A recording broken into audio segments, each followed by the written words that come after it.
Hello. Sorry. Good afternoon, everyone. I'm happy to be here to address the topic of the future of family office, bringing wealth and impact on Jiang. My name is Sunny Jiang. I'm CEO of Mars Ventures. At Mars Ventures, we redefine family offices. So before I start, maybe I would ask a little bit, how many of you, either you are relevant to a family office or you work with family office, somehow you are familiar with it? Wow, cool. So myself, I have a background, computer science, business capital, finance, and also fine arts. So that enabled me to look at the wealth from different perspective. And why do we need a family office? So let's go to the history of family office. Back to 1882, John Rockefeller, the guy who founded the Standard Oil Company, he was the first guy who invented actually family office or single family office. Back to then, no bank can solve the problem he faced at the moment because his wealth grows so fast, so complex, cross-industry and cross-continental, that no single family or no single bank or asset management company can help him. So that's why he invented one. So a dedicated institution to support his family to manage the wealth, and not only the wealth, but also the other part like tax, like succession, like all together. And since then, the concept of a single family office spread out to all countries. So there are a lot of famous single family office in the past. Until kind of 1950s or 1970s, the concept of a multi-family office came up, and that is, previous single family office is one dedicated institution for one family, and then multi-family office, that's several families share the infrastructure together. So, let's look back to this scenario, and then we will say, how is the landscape of family office now? So far, globally, we have around 10,000 single family office worldwide. And so the assets is amazing. So we expect the asset under management, AUM, so far is around 3 trillion. That will grow fast and to reach more than 5 trillion by 2030. And in between, there's also some phenomenon since happened, like generational wealth transfer, and we all predicted in the coming decades, a huge amount of wealth will transfer to the next generation. So this also came up with the role of digital native principles. So they start differently than the traditional way. So all of this, okay, this is the global trend so far. And then if we look at what kind of, maybe we can say that's a problem so far, is that you may be amazed that the average staff in the family office, more than 60% of the time, actually is not on the precious wealth management activities, but on administration, because they do all kind of reports, all kind of administrative work. So that's very expensive.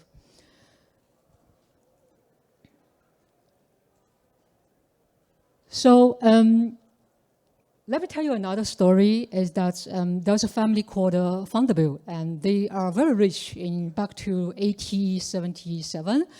And their family wealth at that moment accounts for nearly 3% of the GDP of United States. Treasury, that's amazing.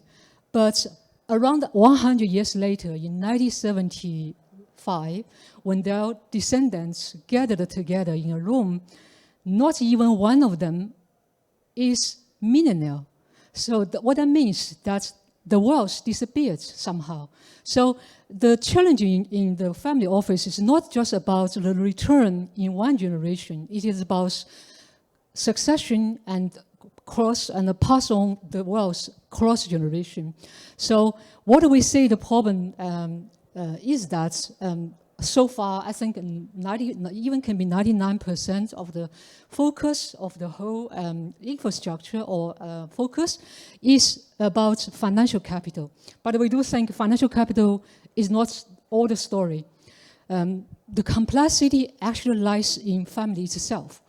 So we do believe the capital theory should be the fundaments for the family office. That means it's not just embrace the financial capital. You also look for human capital. That means the education, the intellectual parts, the social capital like the network, the value, also the natural capital. It's not just because they need to comply to ESG, but because that's natural needs. The next generation, if they are born with huge wealth, what they are looking for actually is a purpose. So what kind of purpose they should have and why they should continue that. So the continuity is a big, big question for a lot of multi-generational families. So we firmly believe that the capital theory should be the fundaments for the future of family office. And from there, we came up with the concept of family office 2.0. That means it is not adding on features to the existing system. We all learn, imagine in the morning, today's Monday, the CIO of a family office may be very busy to open a Bombo terminal, open 7 browser tabs and PDFs, and look at the net asset value of the position in real estate and the PE. So they have very fragmented asset managed in different portal. So that's, and then if a principal asks a CIO, okay, please tell me what exactly is now our net asset value or our net worth. Actually, no one can answer because nothing is real time. So we do believe it's the moment, it's the time now to upgrade that legacy system, to build an engine, actually, or what we call as an operating system with principles to, based on the capital theory and AI native, I will explain a little bit later, and all the capital and the impact should be on chain. I also will explain why we should do so.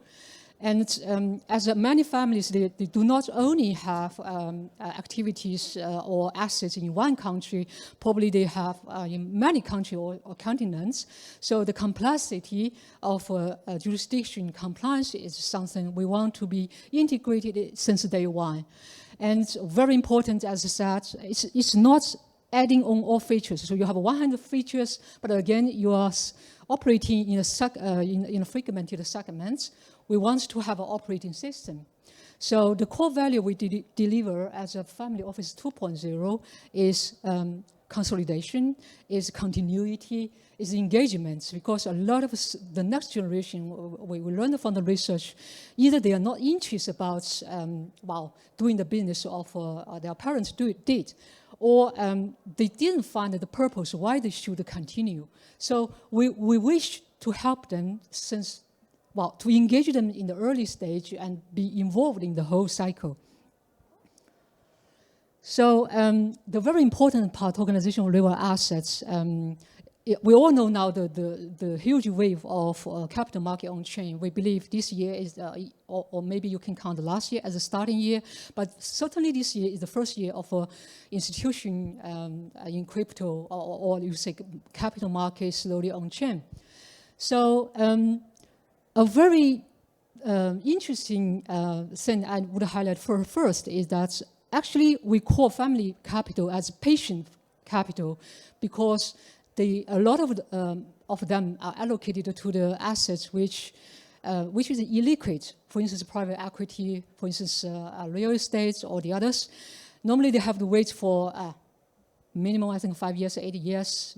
Many of the cases, they have to wait for 10 years or 20 years, even more, even longer, until they get returned, they can redeem back. But why families should be patient? Of course, if they are patient, that's fine. But actually, the reality is that they don't have a choice. Because by default, those systems are designed that they can't exit. They are locked in. So why? If they have a choice, why they don't? I think they will switch on that. the first biggest advantage of what we saw from this kind of operating system to bring this kind of assets on chain is that they can unlock the potential of their capital, makes it more efficient. And the biggest advantage for now is that we all know the traditional way how they allocate assets to private equity, real estate, or the other assets. They enjoy the appreciation of the assets. That's natural. While in the new model for on-chain assets, besides of that layer, we also have a DeFi layer. That means the assets which previously doesn't just sitting there, just only have one level of value, they can have more value. For instance, they can use that as a collateral to lend out, or they can do something else to leverage. So that means this enables them to have superpower, and the capital, you will switch from previously either working or waiting to always working, because there's no waiting time. They always can work. And so far, globally, we know until 2030, the on-chain market will be a huge market, at least 16 trillion. I believe that will be even more than that. And we know the advantage why we need to bring that on-chain. It's near instant settlements. That is something really amazing if you compare to previous T+1, T+2 settlements. And also that will reduce greatly the friction of operation. As I mentioned before, from the research we know, more than half of the time of the principals or CIO, actually the work they do is administrating work. So that is something can be changed fundamentally. And of course, the cost is very high. Not everybody set up a family office because the cost is really high. If for single family office, you need to think about at least 100 million, right? For a multi-family office, you think about 30 million plus. There's a huge amount of operational costs, but we think with the new operating system, more than half of the cost can be reduced. And also a very thrilling part of this concept is you gain visibility in real time. This is something never happened before. And what does it mean? So far for family office managers, they depend on all kinds of source of information, and from there they make decisions. But all those sources are not real time, so it's behind. It can be a report a quarter before, it can be a report 1 week before. If it's closer, it can be the day before. But imagine if you have real-time data, that's really a superpower. Then you know instantly what's happened, what's going on. So the fundamental question changes. It's not that how many money did I earn from my family office? The question changes to what is my capital actually work? So with this system, we will know about that. This works 24 hours and 7 days. So with this clarity, very important part is impact part as well. A lot of family, I think that's partly related to the philanthropy and impact part as well. A lot of these kind of projects like hobby projects, and or they just count that as a donation. They don't care whether they have a return or not. But this will change. There will be fundamental change.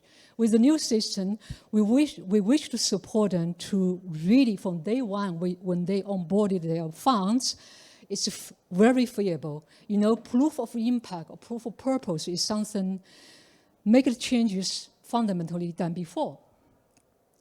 But all of these are very complex. The meaning of having a family office actually is solve the complexity problem.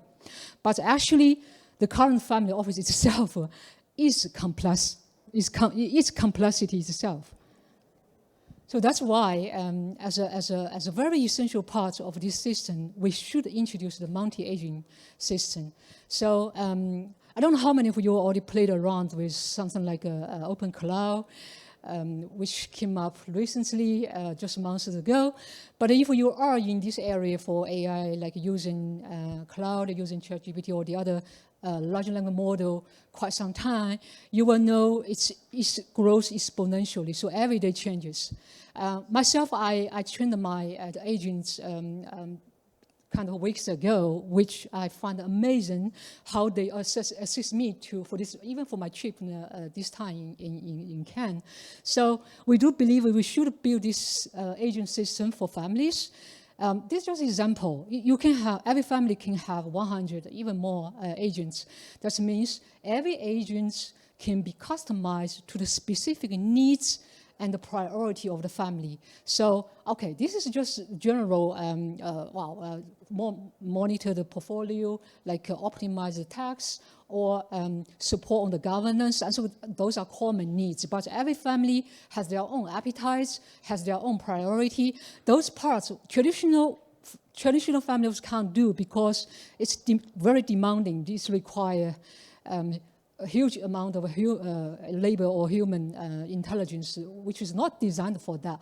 But think about it, if we have 100 agents, even can be 1,000 agents for one family or families under the shared infrastructure, everything can be customized to their own needs.